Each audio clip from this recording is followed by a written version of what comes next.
दुनिया की 17.5% आबादी भारत में, लेकिन क्षेत्रफल मात्र 2.4%।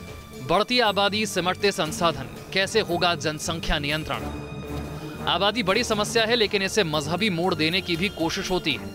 न 4 बीवी चाहिए, न 40 बच्चे चाहिए, न 2 बीवी चाहिए। मैंने कभी 4 बच्चों की बात की तो बवाल खड़ा कर दिया आपने। कभी नेता तो कभी धर्मगुरु।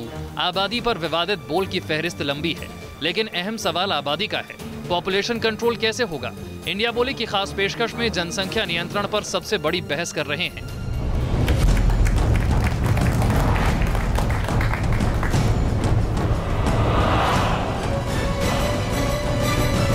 साल 1952 में परिवार नियोजन अभियान अपनाने वाला दुनिया का पहला देश भारत था। तब भी आज दुनिया का दूसरा सबसे ज्यादा आबादी वाला मुल्क भारत है। हमारे हर सूबे की आबादी दुनिया के किसी मुल्क के बराबर है। जानकार बता रहे हैं कि अगले 6 साल में आबादी के लिहाज से हम चीन को भी पछाड़ देंगे। अगले 10 से 12 सालों में हमारी आबादी 1.5 अरब के पार हो जाएगी। वैसे दिक्कत ज्यादा आबादी की नहीं, बल्कि उसके हिसाब से संतुलित विकास ना हो पाने की है।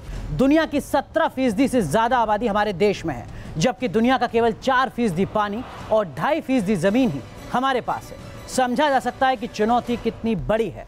करोड़ों लोग गरीबी रेखा के नीचे हैं। भूखमरी, कुपोषण के आंकड़े डराते हैं। बेहतर शिक्षा, स्वास्थ्य और रोजगार से करोड़ों भारतीय महरूम हैं।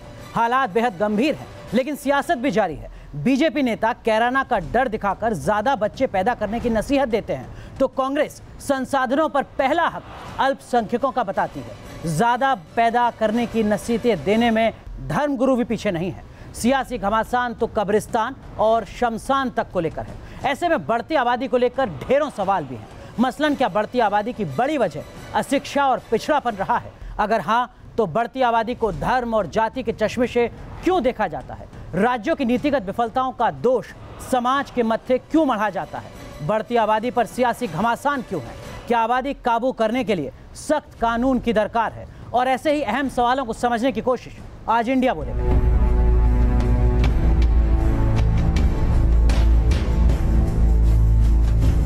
और इस महत्वपूर्ण मुद्दे पर बात करने के लिए बहुत ही खास मेहमान हमारे साथ जुड़ चुके हैं। हमारे साथ यति नरसिंहानंद सरस्वती जी, आप जाने माने धर्मगुरु हैं। हमारे साथ जाने माने समाजशास्त्री मनिंदर ठाकुर जी जुड़ रहे हैं, और हमारे साथ वरिष्ठ आर्थिक पत्रकार मनोज गहरोला साहब जुड़ रहे हैं। हमारे साथ जुड़ेंगे मुफ्ती मंजूर जियाई हाजी साहब, आप भी धर्मगुरु हैं। और कांग्रेस पार्टी के वरिष्ठ नेता अमी याग्निक जी हमारे साथ जुड़ रही हैं, और भारतीय जनता पार्टी के वरिष्ठ नेता और प्रवक्ता तरुण चुग साहब। और आप तमाम खास मेहमानों से सवाल करने के लिए देश की जनता जनार्दन भी मौजूद है। लेकिन सवाल और जवाब के सिलसिले को आगे बढ़ाएं उससे पहले इसी मुद्दे से जुड़ी ये रिपोर्ट देखिए।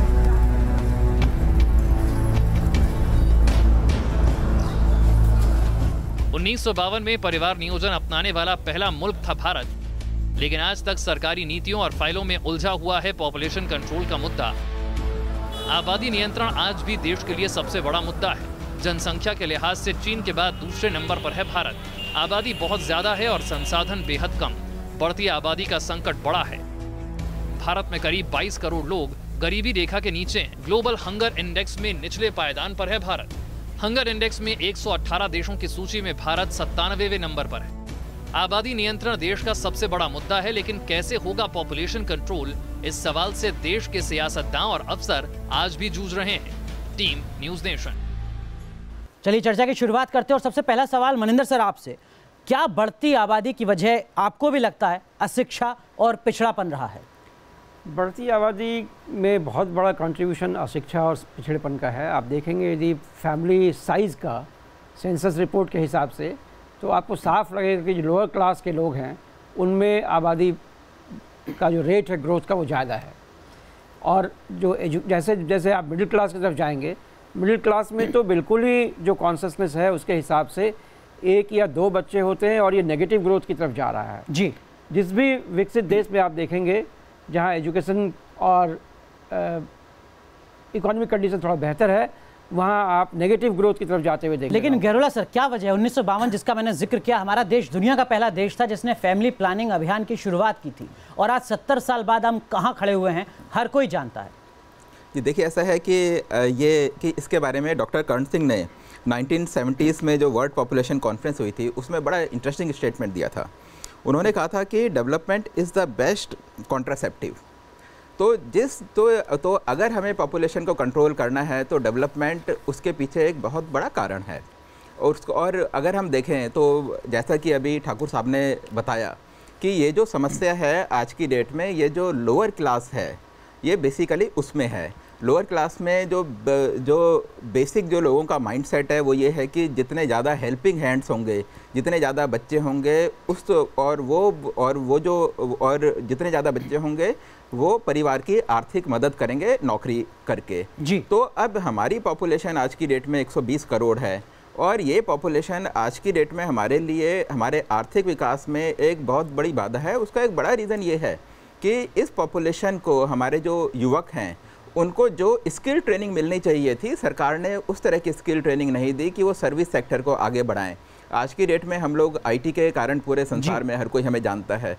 आईटी के कारण इसलिए जानता है क्योंकि एक तो हमारे उसमें जो स्किल डेवलपमेंट की ट्रेनिंग कंपैरेटिवली बेटर है, आईटी की नॉलेज बेहतर है और हमारे नंबर्स ज़्यादा हैं। तो जितने ज़्यादा नंबर होंगे तो सर्विस सेक्टर में हम ज़्यादा काम कर सकते हैं और ये जो एक नेगेटिव चीज़ है ज़्यादा पॉपुलेशन होना, वो एक पॉजिटिव चीज़ बन सकती है। चलिए, मैं इसका मतलब क्या कुछ होता है आगे आपसे समझूंगा एक बार फिर, लेकिन अमी याग्निक जी 1952 का मैंने यहाँ पर जिक्र किया। इसके बाद अगर हम देखते हैं 1976 जब पहली जनसंख्या नीति बनती है, 1978 में रिवाइज जनसंख्या नीति बनती है, 2000 में राष्ट्रीय जनसंख्या आयोग बनता है, जनसंख्या नीति का ऐलान होता है और 2005 में उस आयोग का पुनर्गठन भी होता है। लेकिन 70 साल बाद आबादी इस तरीके से बढ़ रही है जो एक बड़ी चुनौती बनी हुई है।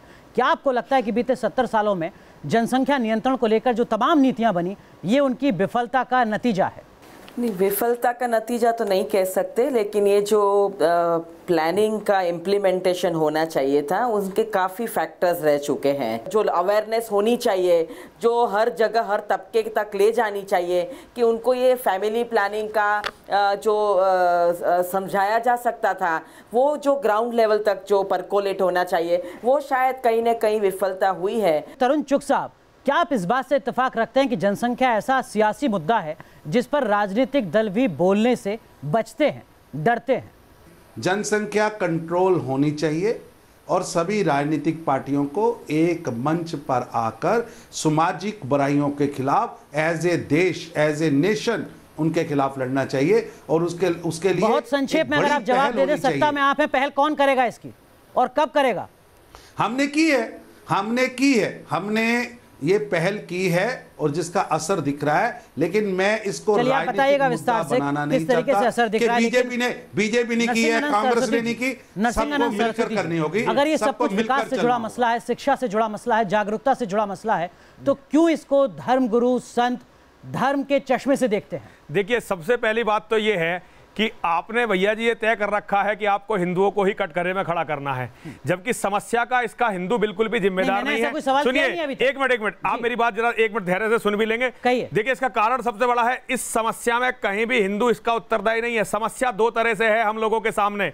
एक तो जैसे अभी डेवलपमेंट की बात हो रही है, हिंदुस्तान में पूरा आधा जीवन मेरा विदेशों में कटा, पूरे यूरोप में रहा हूं, वहां मैंने लोगों को इस तरह से पागल होते नहीं देखा। यहां के लोग कैंसर खा रहे हैं। जिन फर्टिलाइजरों को आप आज खेतों में डाल रहे हैं, इन्हें यूरोप कितने साल पहले इन्हें अपने खेतों में डालना बंद कर चुका है। आपके पास लोगों को खिलाने के लिए कुछ नहीं है, आप लोगों को साफ पानी नहीं दे सकते। पता नहीं आज हिंदुस्तान डेवलपमेंट मान किसे रहा है?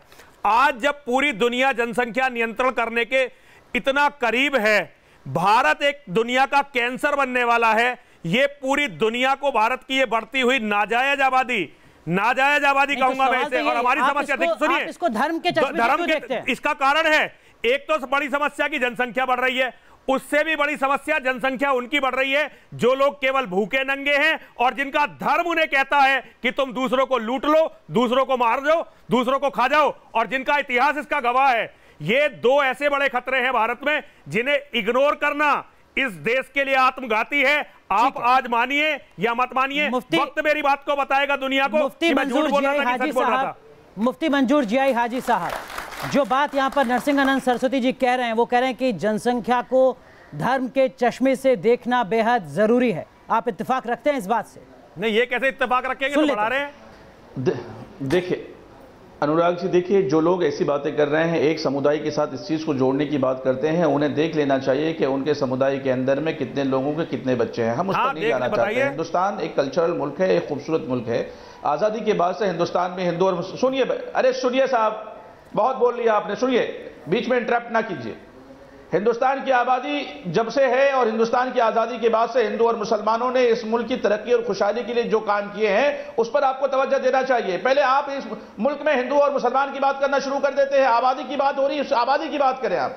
मुसलमानों की कितनी तादाद बढ़ रही है, आपकी कितनी तादाद बढ़ रही है, उसको देखें। आपके घर में लालू बताइए ना, कितनी आंकड़ों पे आते हैं ना हम लोग, आप किसी आंकड़ों पे आते हैं हम लोग, कितने बच्चे, आप इसकी बात ना करें। तो आइए आंकड़ों पे आते हैं हम लोग। सुनिए, आंकड़ों की बात आप करेंगे तो आपको मालूम हो जाएगा कि आंकड़ों में कौन आगे चल रहा है, कौन पीछे चल रहा है। हाँ, तो कोरोना आंकड़ों की बात मैं रखता हूं। आंकड़े तुम रखो। हिंदुस्तान की आजादी के बाद से लेकर के हिंदुस्तान में जो डेवलपमेंट हुआ है, अगर डेवलपमेंट सही तरीके से हो जाता तो हिंदू और मुसलमान परेशानी में नहीं होता, हिंदुस्तानी परेशानी में नहीं होता। आज हिंदुस्तानी तकलीफ। मुफ्ती मंजूर जियाई हाजी साहब, मुझे रुकना है यहाँ पर, लेकिन एक चीज जो यहाँ पर लगातार पूछी जाती है, अगर उस सवाल का जवाब आप ईमानदारी से दे सकें, क्या जो आपके मजहब के तमाम धर्म गुरु हैं वो इस तरीके की कोई अपील करते हैं, क्या वो इस तरीके का कोई संदेश देते हैं कि बच्चे कम से कम पैदा किए जाएं तो ज्यादा बेहतर? ये जिज्ञासा है मेरी आपसे। अनुराग, इस मुल्क मैं मुसलमानों की तरक्की बच्चे कम होने से नहीं होगी बल्कि डेवलपमेंट से होगी, और मुल्क में डेवलपमेंट नहीं हो रहा है। आप उस पर बात क्यों नहीं कर रहे हैं? क्या बच्चे रोक देना मुल्क की डेवलपमेंट की जमानत होगी? साहब, आप जो कह रहे हैं वो बात आंशिक तौर पर सही है, लेकिन अगर हमारे देश में दुनिया की केवल 2.5% जमीन है, केवल 4% पानी है, तो डेवलपमेंट का मतलब क्या होगा? जरा समझिए कि संसाधन सीमित है इस देश में। आप 2.5% को समझते हैं क्या है? जी, इस मुल्क में आबादी के एतबार से अगर 2.5% की आप बात करेंगे तो 2.5% होना जमीन की मिकदार और आबादी की मिकदार को आप मैच नहीं कर सकते हैं। नहीं, 17% दुनिया की आबादी है हमारे देश में। जमीन का दुनिया की 17% आबादी और दुनिया की 2.5% जमीन। डेवलप कर दें। जियाई हाजी साहब, अंतर को समझिए जरा। डेवलप कर दें अनुराग, इसी आबादी के एतबार से अनुराग, आप इस बात को तवज्जो रखें कि अगर इसी लैंड को डेवलप कर दिया जाए, यहाँ का हर व्यक्ति मजबूत हो जाए, यहाँ का हर व्यक्ति इस बात का सक्षम हो जाए कि अपने मुल्क को आगे बढ़ाने के लिए काम कर सकते हैं, तो आबादी कोई माना ही नहीं रखती है। आबादी बिल्कुल माना नहीं।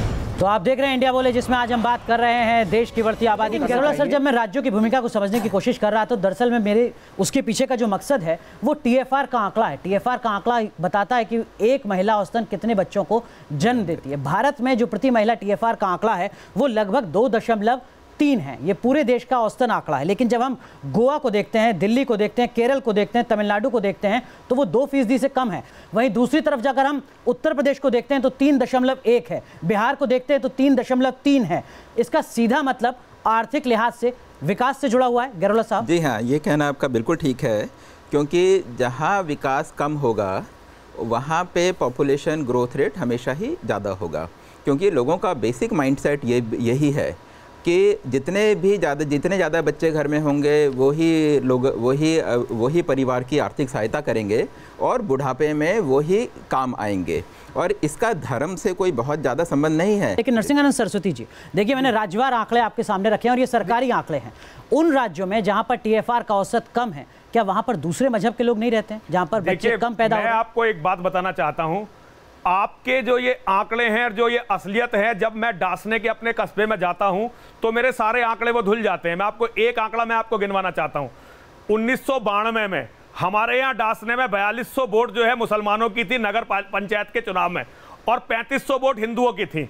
आज हिंदुओं की वोट 6250 है और मुसलमानों की वोट वहां लगभग 40,000 हो गई हैं। और ये केवल एक कस्बे का नहीं, सुनिए, तो पूरे देश की तस्वीर नहीं हो सकती ना। मैं तो आपके सामने पूरे देश के आंकड़े रख रहा हूं। पूरे क्षेत्र की, आप सहारनपुर का ले लीजिए, मुजफ्फरनगर का ले लीजिए, मेरठ का ले लीजिए, मोदी नगर का ले लीजिए, मुरादाबाद का ले लीजिए। हमारे क्षेत्र में जो बवाल हुआ है, मैं सारी दुनिया के आंकड़े नहीं गिनवा रहा, ठीक है, मैं तो अपने क्षेत्र के आंकड़े आपको गिनवा दे रहा हूं। हाजी साहब, मैं आपके पास आऊंगा, चलिए, लेकिन क्या इसको वाकई धर्म से जोड़ना जरूरी है? सवाल ये भी है, और इसका आर्थिक तौर पर क्या कुछ मतलब है समझना यह भी जरूरी है।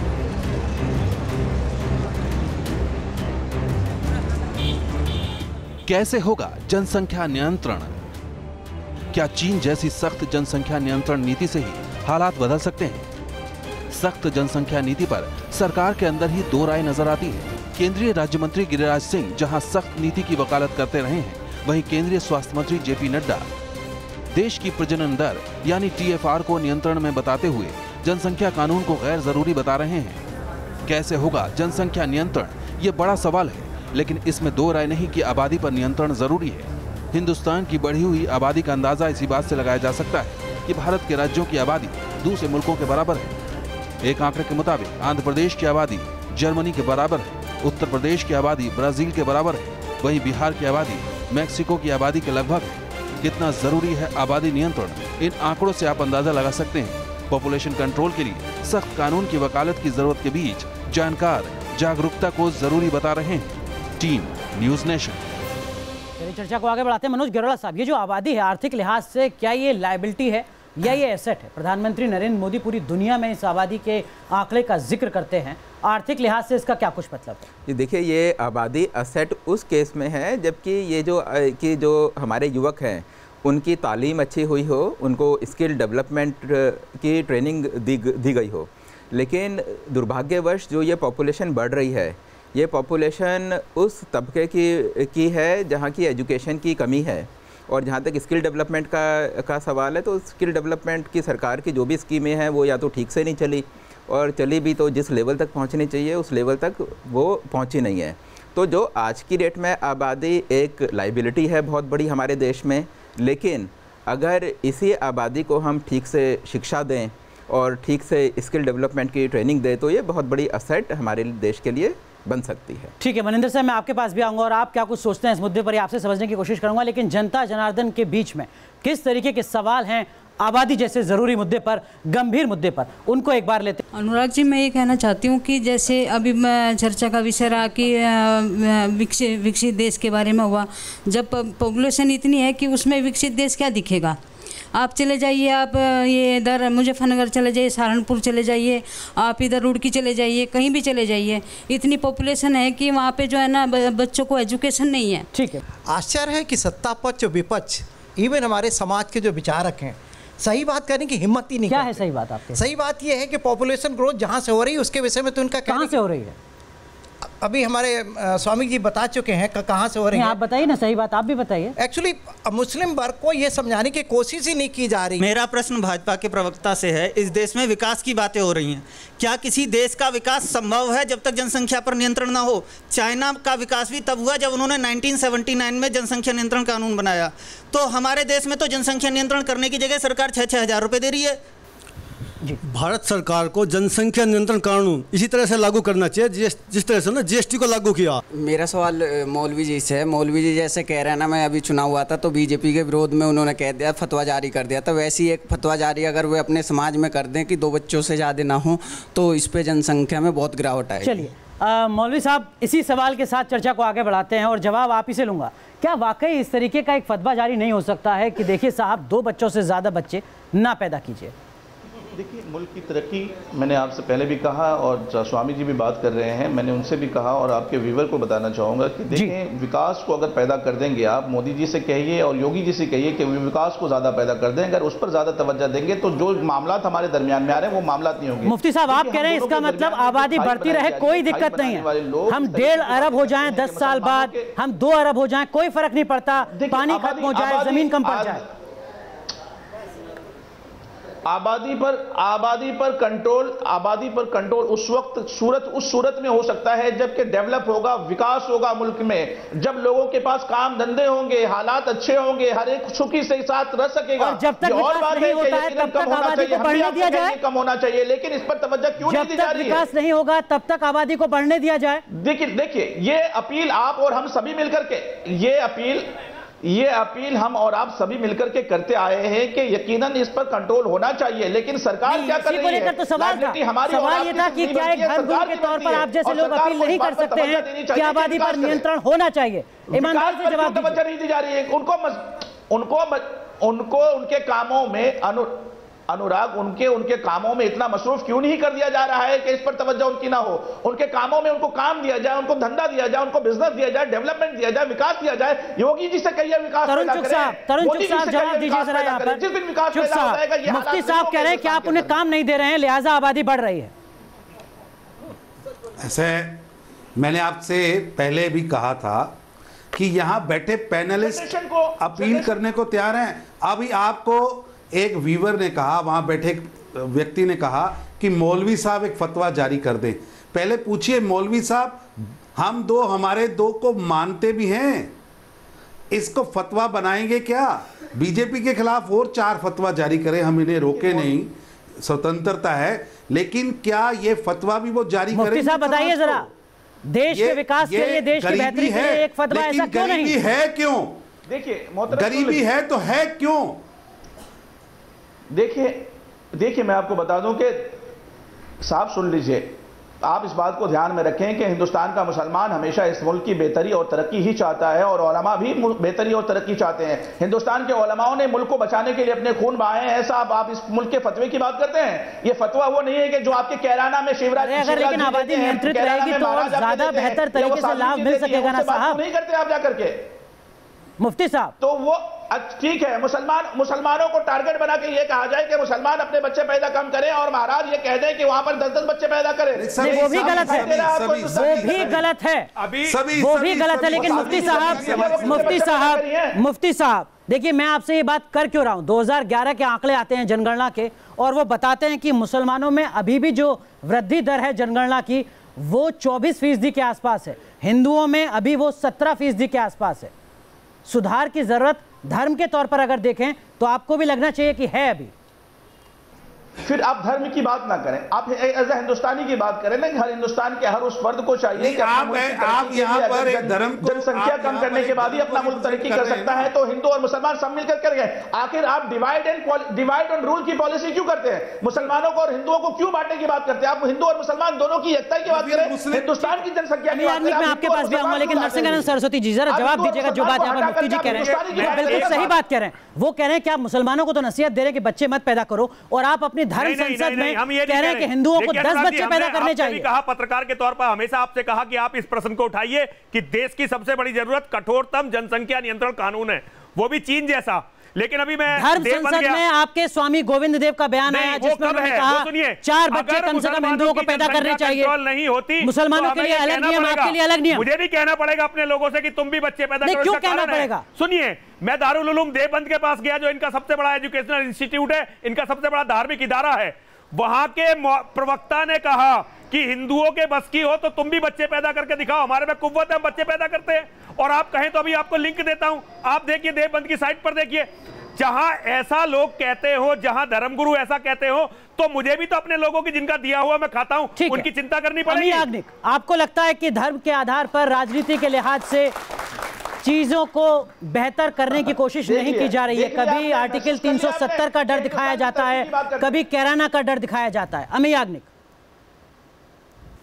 देखिए ये जो हम पॉपुलेशन ग्रोथ, ये जो जनसंख्या वृद्धि की बात कर रहे हैं, और जो आज जनसंख्या विस्फोट हुआ है, उसमें ये आपने जो ये सुना है बिल्कुल राजनीति और धर्म लेके आ गए हैं, पर इनके कई कारण हैं। आप जो एक्सपर्ट्स को पूछेंगे जो पॉपुलेशन ग्रोथ पे काम कर रहे हैं, जो डेवलप्ड और डेवलपिंग कंट्रीज का कंपैरिजन कर रहे हैं, वो बता रहे हैं कि जहाँ इलिटरेसी और पॉवर्टी सबसे ज़्यादा है, उसकी वजह से ये जो एक्सप्लोजन हुआ है पॉपुलेशन ग्रोथ। पर एक और 3-4 कारण उन्होंने दिए हैं कि जैसे साइंस एंड टेक्नोलॉजी।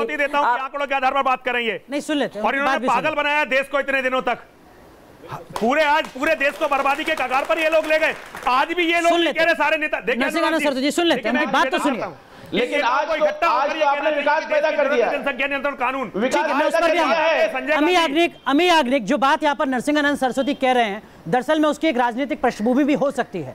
पूर्व प्रधानमंत्री ने कहा कि देश के संसाधनों पर पहला हक देश के अल्पसंख्यकों का है। जब आप कहते हैं कि आबादी पर नियंत्रण रहना चाहिए, तो इस बयान का क्या कुछ मतलब था? अमी याग्निक, देखिए हम एक बयान यहाँ से एक बयान वहां से नहीं ले सकते, और आपके पैनलिस्ट को कहिएगा कि जरा तमीज से पेश आए। हम बात हम क्या तमीज सिखाएंगे मुझे? वो महिला है, वो महिला है, अपनी बात कर रही है, कम से कम अपनी बात कहने रहे हैं। नरसिंहानंद, महिला भी आपको सिखा सकती है, महिला भी आपको सिखा सकती है ना, आपको महिला भी सिखा सकती है, इसमें दिक्कत क्या? गांधी को याद करिए, संजय गांधी को याद करिए, ये लोग क्यों नहीं याद करते? हम शब्दों की मर्यादा का ध्यान रखें। लेकिन मनिंदर ठाकुर साहब, और आप इन भाई साहब से अगर आपको इनका सुनना है तो आप मुझे कह दीजिए, मैं नहीं इसको गांव और शहर के बीच में भी देखा जा सकता है, तब जबकि हम आबादी के बढ़ते आंकड़े को देख रहे हैं। अभी याग्निक जाऊंगा आपके पास, सही बात करेंगे आप। अनुराग, बिल्कुल मुझे लगता है कि ये जो पॉपुलेशन का डिबेट है इसको धर्म के आधार पर करना बिल्कुल ही सही नहीं है।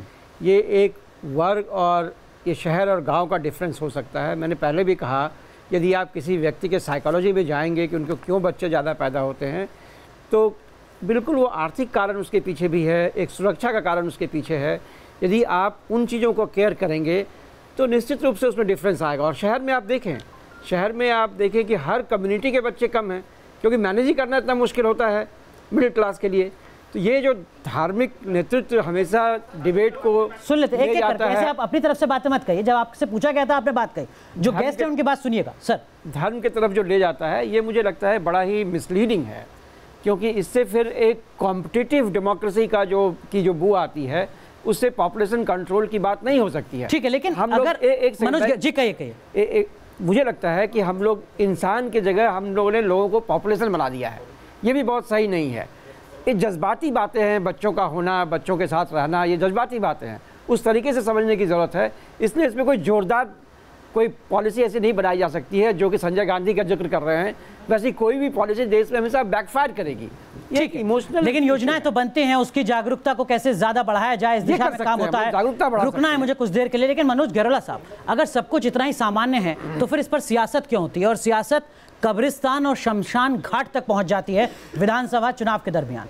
देखिए, ऐसा है कि सियासत तो जो नेता लोग हैं वो हर उस इशू पे करेंगे जहाँ भी उन्हें उम्मीद हो कि वो इशू रेस करके उनको पब्लिक के वोट मिल सकते हैं। एक ओपन फैक्ट है, और पर इस सब का मिला जुला असर होता है। जब एजुकेशन कम होगी तो बच्चे ज़्यादा होंगे तो चलिए, लेकिन अब आगे की तस्वीर क्या समझना ये भी जरूरी है। इंडिया बोले में आज बात हो रही है आबादी नियंत्रण की। कई कदम उठाए गए राज्यों के स्तर पर, पहले उसको समझने की कोशिश करते हैं।